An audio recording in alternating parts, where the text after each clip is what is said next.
Hey guys, my former local comic shop I used to go to for since like the 2000s, they unfortunately had to close their doors in late 2022, but these series of videos are going to be kind of just like an appreciation or tribute, just to say thanks, and all this stuff is like just for one guy, a lot of enjoyment and art inspiration.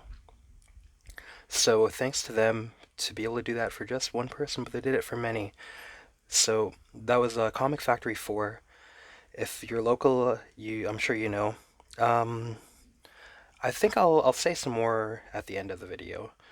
This first video is probably going to be part of a series of at least three, maybe four, depending if we go really long. This is all just going to be new stuff that I got over the years from like the pull list or a couple things off the shelf. Um, it was a really well curated story. You could tell that he really had love of the game, really good taste, lots of good writing, good art, and we're going to stop once in a while to look inside, of course, to show some of that off. Let's go with the first video, just new stuff ordered or off the shelves. Okay, so we're going to start with the single issues and magazines first off, just in alphabetical order. This is series Barbarella. Was this from Dynamite? I was just like checking out, I was like watching your boy Zach's channel at the time, and I was like, let me check out new comics and like maybe review them or something, but I didn't end up wanting to do that. Just like long form reviews of stuff, just maybe at some point, but this stuff is like nice art, but as far as story wise, I'm just it's kind of like meh. Maybe it's better if you're a chick again, hetero chick, and you want to, oh no, not necessarily, but a lot of just like romance or like beefcakey guys like this, like really, dude? Maybe not my thing, but the art is awesome. Who did this art again? It is Matapek Muzabekoi or Bekov. So yeah, there's that. Barbarella #2. This is a Derek Chu cover, I think. Yeah, I'll say more once in a while, when it merits it. Uh, Such is the case for Beasts of Burden. This is the Occupied Territory miniseries by Evan Dorkin, Sarah Dyer, and Benjamin Dewey. This is one that's in like World War II Japan, some kind of horror. This has a lot of like Japanese mythology and monsters. Let's just show the art a little bit here. Dang, I'm in a new chair, and this chair is way comfortable, but it's a little lower than the older one.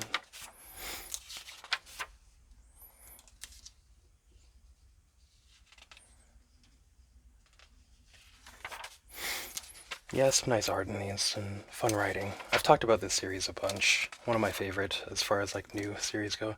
Here's some Shibas, the Doge style dogs, I think, right? They come from the wintry mountains of Japan. I think there's a little bit more mythological monsters in here.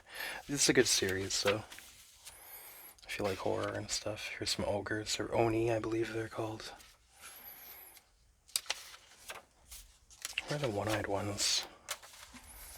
Yeah, these dudes are pretty messed up looking. Okay, moving on. Number 4. This is numbers 1 to 4. On the pull list. Elric, The Dreaming City, Mike Mignola cover. I remember reading, well, I don't really remember reading this stuff, so I guess it's just kind of like, okay. Elric, The Dreaming City, #2. The Stevan Subic cover. Hulk, Grand Design by Jim Rugg. This is a Peach Momoko cover. Let's try to fix the light, sorry. And, yeah. Cartoons kayfabe, of course. Here's issue 2 of 2. Madness. This is the regular cover. Hulk Grand Design Madness, the Jeff Darrow cover. Oh yeah, and a lot of people thought like these were just like collages or kind of paste ups, but I think it's all actually original Jim Rugg art. But he's just so good at like being able to do all kinds of different styles to the point where people actually did think it was like original art from all the different eras of Hulk. Mouse Guard, The Owlhen Caregiver and Other Tales by David Peterson. This is pretty nice stuff.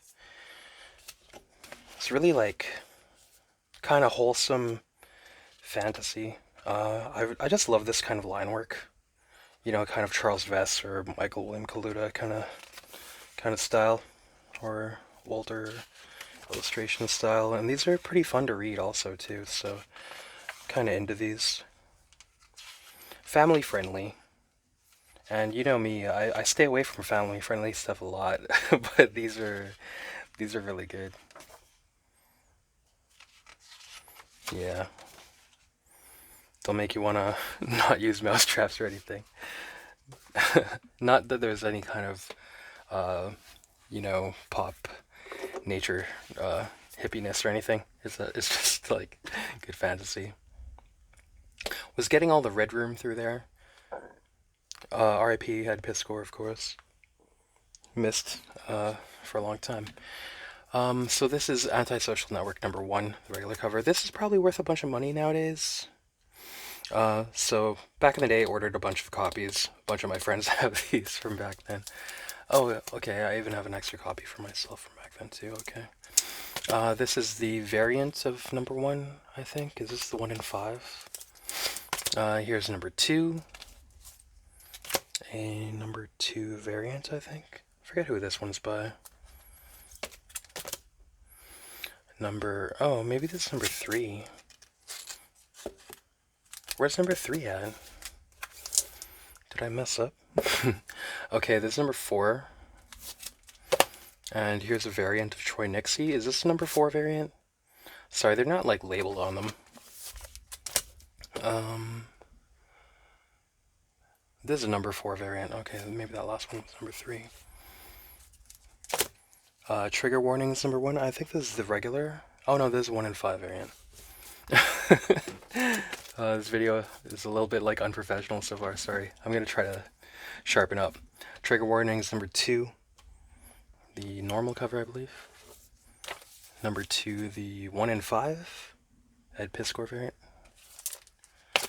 #3, regular cover. #4, regular. And #4, 1 in 5 variant, I believe. Yeah, so this is kind of like how... Yeah, unfortunately, this is 2022, right? So, yeah, the store closed down in late 2022. Shaolin Cowboy, Cruel to Be Kin, #2. #3. Just trying to fix the light. #4. #5. #6.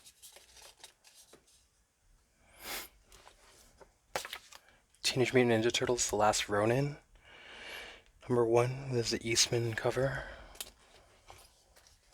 Let's try to do that. Like how Pop Comics does it. Let's do that, right? Here's #2. This is maybe the regular cover. #3, I think this is regular cover too. Maybe #2 and #1 might be second prints without looking it up. That's not like super important to me, so I'm not going to bother opening that up to look right now. #4. #5. And Teenage Mutant Ninja Turtles is The Last Ronin Design Archive by Kevin Eastman. Let's look in here a little bit, because I always like Kevin Eastman's art, especially for TMNT, because it still has that feel of like the old Mirage Studios stuff. It's always like a good feeling looking at these. Oh, you gotta love this kind of concept art. Just gear. I'll just flip through a little bit.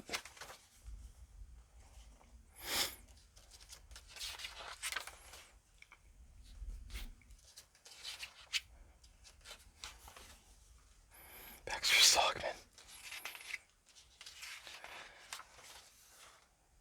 Okay, moving on. Teenage Mutant Ninja Turtles: The Best of Shredder. Yeah, I wanted to check out some kind of like different eras of stuff because I'm mostly only familiar with like the old cartoon or the old Mirage Studios stuff, and this has kind of like three stories from different eras, and they were all good in it. They were all very good, I have to say. So, yeah, even the newer ones, they were pretty good little character studies or focuses on Shredder too. Normally I wouldn't try, like this isn't really the kind of style of cartooning that I'm drawn towards, but good writing.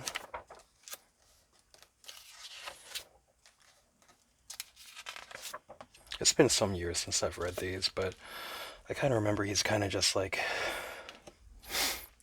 some internal conflict going on and like the spiritual kind of plans and afterlife even like fucking with him having to overcome. So you kind of are rooting for him at some points in these stories. Even though, you know, he's an evil dude. But he does have his code uh, of honor and stuff, so. Moving on, Transformers Halloween. I still have yet to read this one, but, you know, still wanted to, like, I was like, I need to check out some new stuff. Can't just always read old stuff, right? Transformers King Grimlock, #1. This was actually a pretty good series. You can't go wrong with Grimlock being the star of the show. There's a nice Alex Horley cover on issue #2 here. Yeah, this was actually like quite decent to read. It's just fun to read Grimlock being Grimlock too. #3. #4. I don't know if it's necessarily like I'll keep it. I liked it, but I didn't like find it great. This is a sick cover though. These all had sick covers to the point where it's like, man, all the variants look good too. Here's #5. Lastly, for these issues and magazines are all these heavy metal. Unfortunately, heavy metal has also canceled recently, hasn't it? Just in recent months. Yeah, can't say I'm very familiar with these. I've yet to read them. I just have a lot to read, I guess. Usually back in the day, heavy metal, I would just like burn through it the same day I bought it, but these names I'm not really familiar with. I guess maybe that's why I didn't get to them. So that was heavy metal #308. Here's #309, I guess, and 310. Okay, now moving on to trade paperbacks and art books.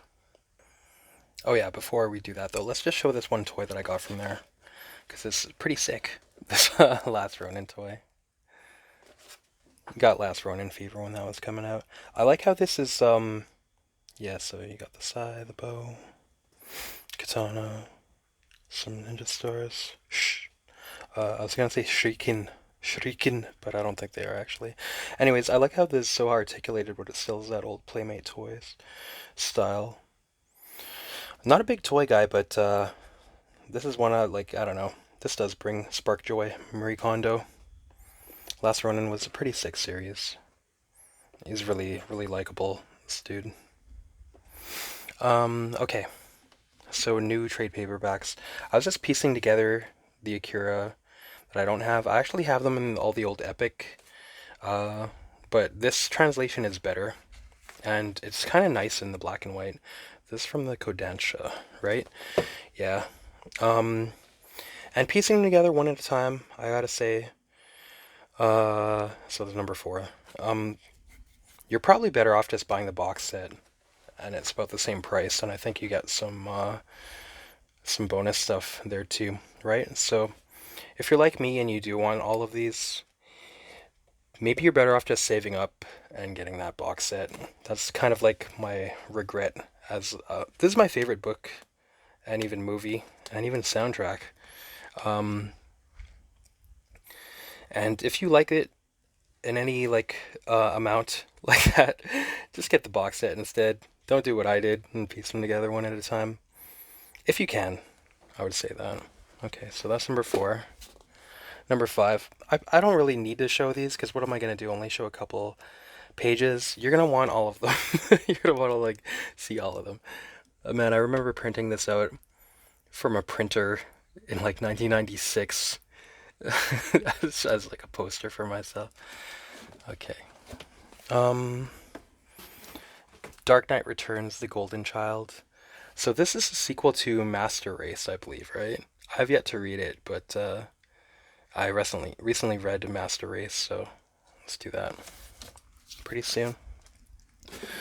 Battle Angel Alita, volumes 1 and 2. These are recently recommissioned or being put out again, and it's only what, like $12.99. Usually if you have a pull list, you're gonna be paying like about that American price. So these are pretty thick and pretty good. I like stuff bigger though.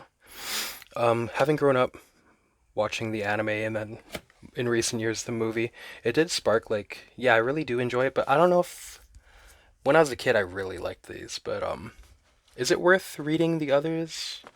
I'd always like to know what happens like afterwards. If you're familiar with this series, maybe let me know if I should go ahead and try to get the others still too. Beast of Burden still a favorite modern horror series. Beast of Burden, Wise Dogs, and Eldritch Men hardcover. High recommend.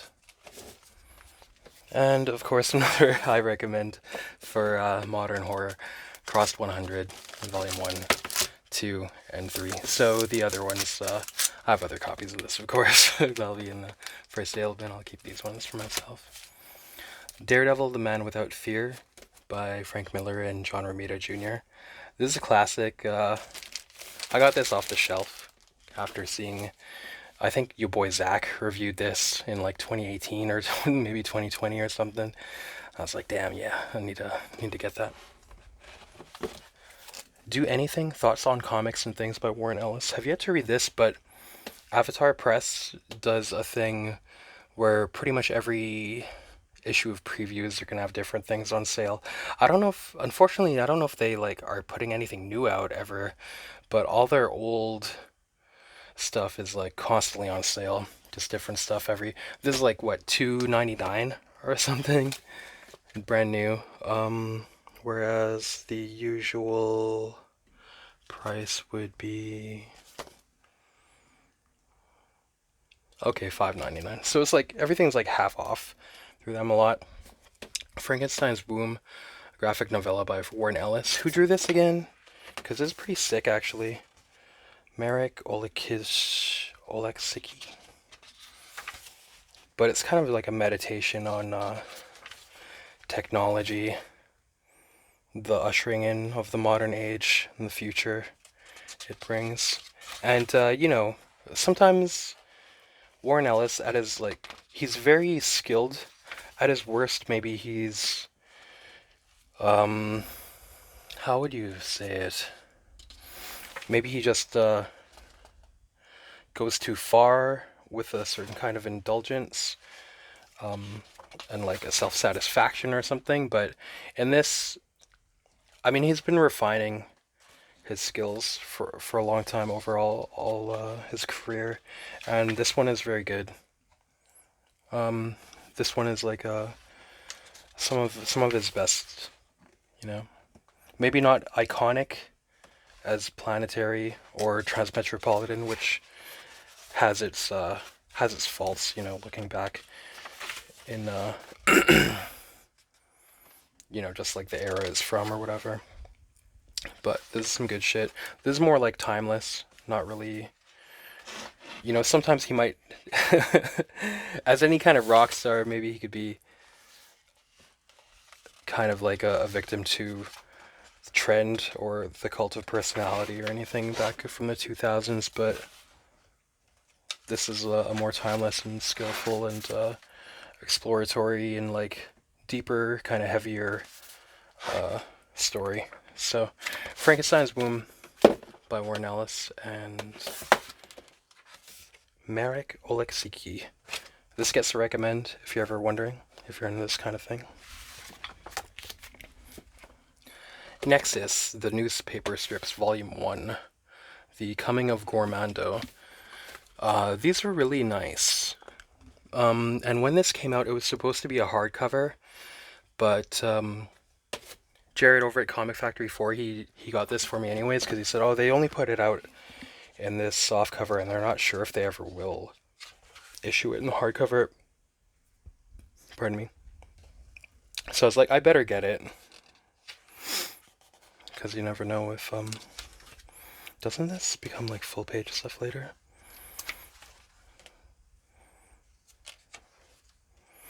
But, I think actually they have solicited for a hardcover of this. If it's not out by now, I think it's actually coming out in the next like month or two even. I could be mistaken, but I'm pretty sure I remember seeing it.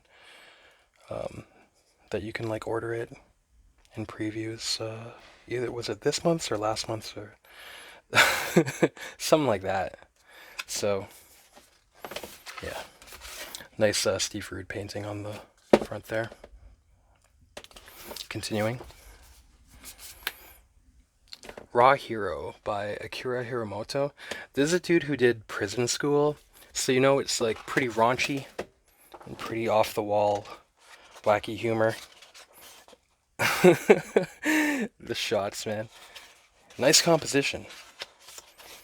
Let's see if we can just find a couple things in here. Yeah, this the humor in here is really offbeat too. It made me like laugh out loud, like pretty heartily, a couple times because like it's very unexpected. I guess you would get something like that when it's you know, when it's so foreign or something. I don't know if that's just the foreignness of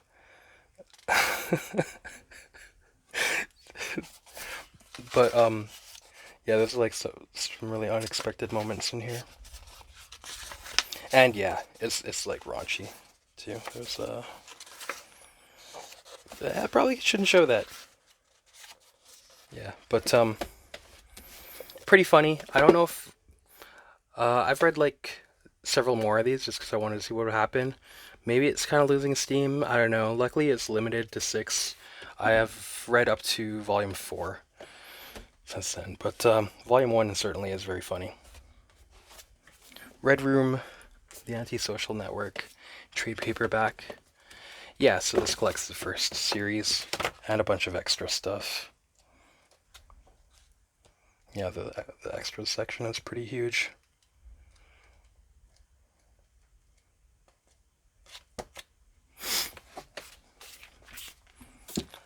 I've said it before, it was like the most interesting comic I knew of, like, for those years, and I don't know, like, changed my mind. You know, I'm really surprised that a lot of people find violence in comic books really, like, distressing or disgusting, like, whatever, dude. To me, it's just part of, like, good storytelling or anything.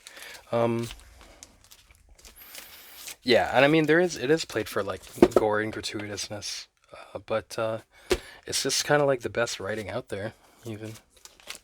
Changed my mind. Shock Suspense Stories Volume 1, collecting classic AC stuff. I mostly like...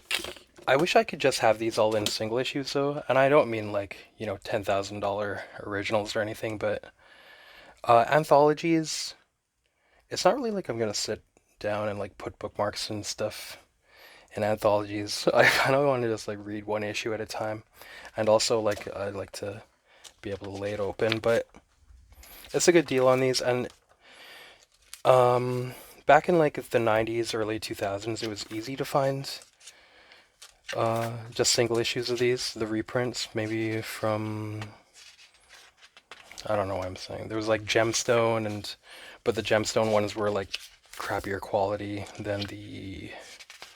What was the series? Who printed it after? Those were better, right? But yeah, these are pretty nice though. Is this Dark Horse?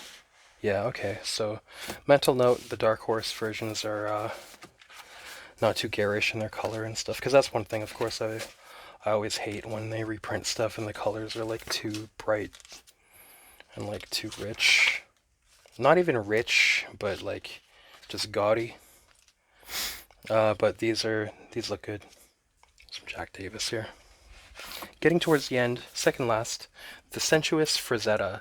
So this prints a lot of Frank Frazetta's art done for like men's magazines and other stuff. J. David Spurlock, who I'm about to talk shit on a bit, and Frank Frazetta. The prose in here is very, it's not about the prose and the writing. I don't know why this guy has to insert it.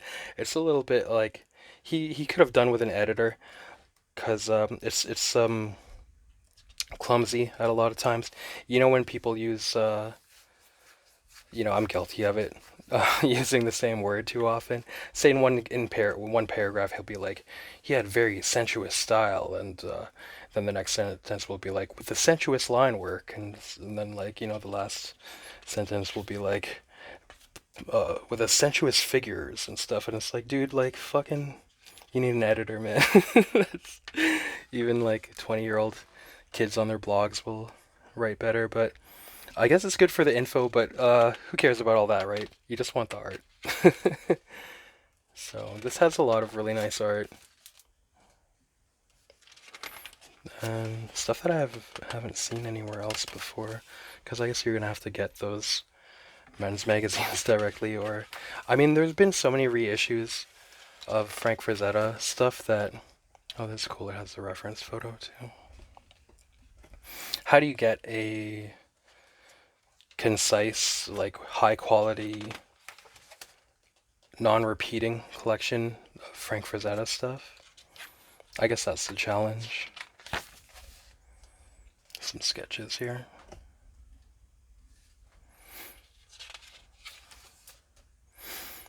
Yeah, this is just full, thankfully. Like when you see those first couple pages and read, it's kind of like, oh no, man. But lucky there's not too much wasted writing, or like obtuse, erroneous writing. There's a lot of art. It's mainly like art. Over 75% of the pages anyway. Thank goodness. Okay, this is gonna be a pretty short video then. Yeah, this is just part one. The next video will have used comics, maybe trade paperbacks used in there too. Because he had a going out of business sale that lasted a while, and I had started my new job at that point too, so I went pretty crazy. Just kind of like, just to say thanks over all the years. I'll get to that a little more after this the last book here. We'll talk more about that shop while we go over this. So, The Pencil Art of Jeff Darrow. This is called Lead Poisoning, and man, what a beautiful book this is. And here I thought that it would just be sketches or roughs for stuff I'd seen before, but this is all stuff I've never seen before.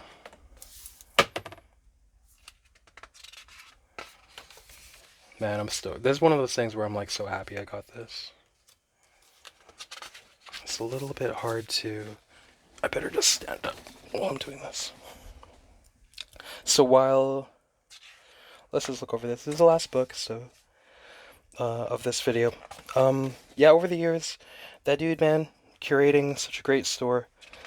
He'd have, like, artist editions of, unlike, just good stuff. When I was younger, I remember even, like, he'd always have movie passes there to anything that was kind of counter-cultural or subcultural, or comic related or horror. Went to a lot of free movies from there, even at times when I was like too broke to buy anything at the store. Go in there and say, do you got any movie passes? Be able to see stuff. Like I remember seeing even, I think we saw Hellboy 1 even on a movie pass from there. Just how long and influential that story is, how far it goes back. So Damn, this shit's sick as hell, man. We'll talk more. We'll talk more in the next video, too. Just want to say, like, thank you for all the years that you gave and stuff, man. Yeah, when he closed, I told him, like, I know whatever you do next, you'll still do with excellence, because the way you run this store was so excellent. So,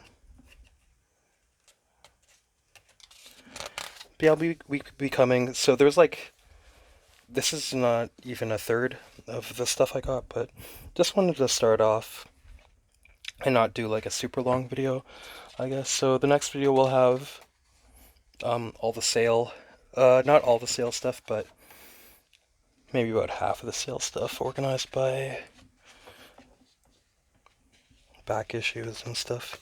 Because he did 50% off like everything almost, so.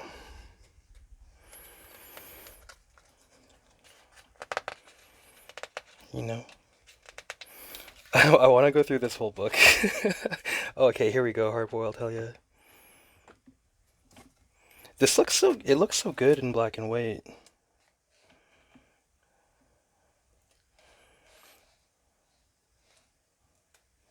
Okay, I think I figured out too that the video gets the 4 GB limit at 33 minutes and 10 seconds or something like that, so we'll end the video here.